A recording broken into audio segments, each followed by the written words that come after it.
it's been a painful go of things for Radiohead fans hoping for signs of life.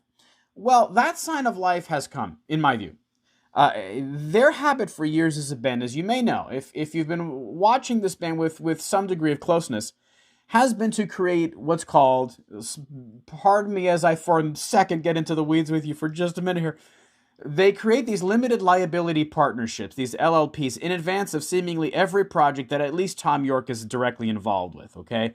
And yes, these limited liability partnerships that they create often have preceded new studio albums.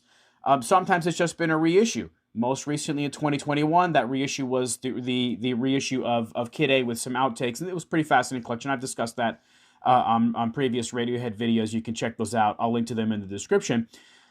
Billboard defines these LLPs as, quote, a legal business entity that allows the band to exist and conduct their own dealings outside of the typical framework of a record label. Okay, now Radiohead, as I've said, they've established an LLP leading up to the release of their 2007 album In Rainbows.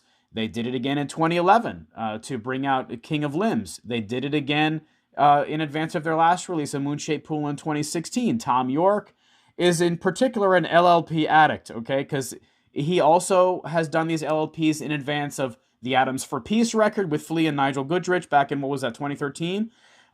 Prior to every one of the now 3 Smile records, he's put together these LLPs.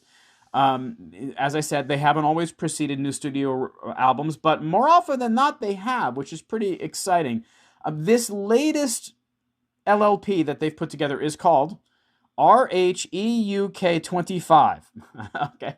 And what's special about this one is, like the LLP with which the band preceded that Kid A reissue, this one it encompasses all 5 members. All 5 members have joined on this LLP.